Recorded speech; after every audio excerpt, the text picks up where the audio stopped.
BrahMos supersonic cruise missile दुनिया की सबसे तेज सुपरसोनिक क्रूज मिसाइलों में एक है। भारत और रूस संयुक्त उद्गम से बनी ब्रह्मोस क्रूज मिसाइल इसका नया संस्करण आवाज से लगभग 7 गुना तेज रफ्तार से उड़ान भर सकता है।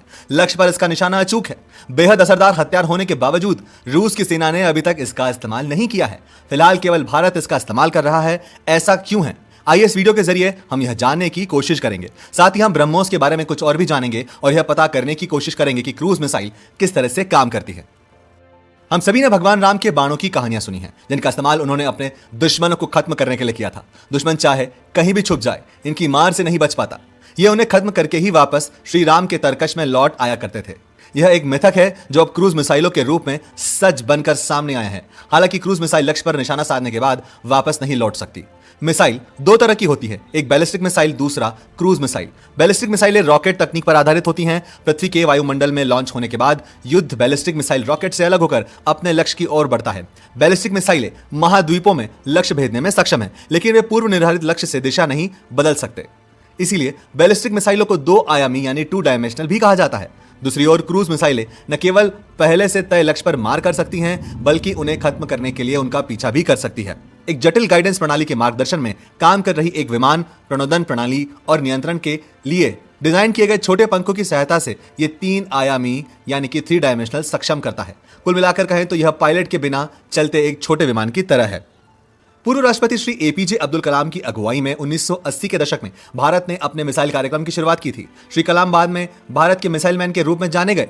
भारत की पहली घरेलू मिसाइल पृथ्वी 1 को देश के मिसाइल कार्यक्रम के तहत विकसित किया गया था।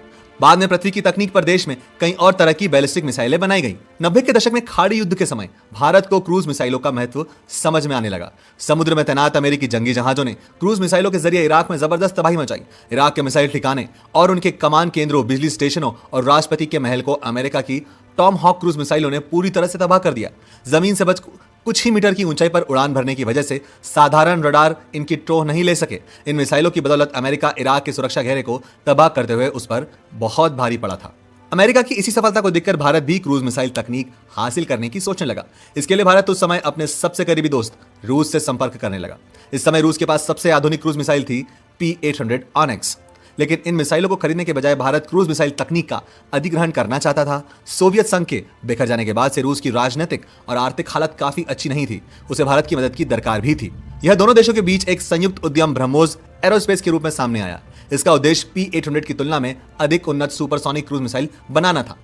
ब्रह्मोस नाम की भारत की ब्रह्मपुत्र और रूस की मकसवा नदी के नाम पर रखा गया है। इस संयुक्त उपक्रम में रूस ने जहां मिसाइल की प्रोपल्शन तकनीक में मदद की है, तो वहीं भारत ने इसके नेविगेशन प्रणाली बनाई है। ब्रह्मोस मिसाइल का पहला परीक्षण 2001 में किया गया था। इसे 2006 में भारतीय सेना में शामिल किया गया था। उस समय चूंकि भारत मिसाइल प्रौद्योगिकी नियंत्रण व्यवस्था का सदस्य नहीं था, इसलिए मिसाइल की रफ्तार 290 किलोमीटर से ज्यादा रखने की इजाजत भी नहीं थी। मिसाइल की परिचालन सीमा 290 किलोमीटर तक सीमित होना था। MTCR के तय नियमों के मुताबिक जो देश उसका सदस्य नहीं है, वह 300 किलोमीटर से अधिक की रेंज वाली मिसाइलें नहीं रख सकते। जब 2016 में भारत MTCR का सदस्य बना, तब उसके लिए यह बंदिश भी उसी के साथ खत्म हो गई। आज भारत के पास 600 किलोमीटर से अधिक दूरी तक मार कर सकने वाले ब्रह्मोस मिसाइलें हैं। ये मिसाइलें 4 मीटर लंबी, 60 सेंटीमीटर व्यास और वजन 3 टन के है। ये मिसाइल अपने साथ 200 से 300 किलोग्राम तक के वजन वाले परमाणु हथियार भी ले जा सकती हैं। इनकी रफ्तार आवाज से भी 3 गुना अधिक है। ब्रह्मोस के एक बहुत दमदार मिसाइल होने के बावजूद रूस की सेना इसका इस्तेमाल नहीं करती है। इसकी खास वजह शायद यह है कि इसकी तकनीक उनके P-800 ऑनेक्स मिसाइल पर आधारित है। भारत की मदद करने के लिए रूस उसे यह तकनीक देने पर राजी हुआ था। ऐसे में रूस जैसे बड़े हथियार निर्यातक देश के लिए यह बात नहीं जमती कि वह ऐसी मिसाइल खरीदे जो खुद उसकी मिसाइल तकनीक पर बनी है, भले ही इसे भारत में बनाया गया हो। अब हम ब्रह्मोस को और दमदार बनाने के लिए इसका हाइपरसोनिक वेरिएंट विकसित कर रहे हैं। यह आवाज से 7 गुना तेजी से उड़ान भर सकती है। यह तैयार होने के कुछ अंतिम चरणों में है। भारत के पास पहले से ही एक उन्नत हाइपरसोनिक क्रूज मिसाइल शौर्य मौजूद है, लेकिन यह सतह से सतह पर मार करने वाली मिसाइल है, जिसका इस्तेमाल केवल थल सेना ही कर सकती है। आज की तारीख में भारत के लिए ब्रह्मोस सिर्फ एक हथियार नहीं है, बल्कि यह चीन की आक्रामकता के लिए एक चेतावनी भी है। यही वजह है कि चीन के साथ सीमा विवाद में उलझे वियतनाम और फिलीपींस जैसे देशों को भारत ब्रह्मोस मिसाइल बेचना चाहता है।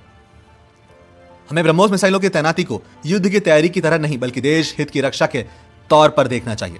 इसमें कोई शक नहीं है कि ब्रह्मोस मिसाइल सही मायने में भारत का ब्रह्मास्त्र है। जय हिंद।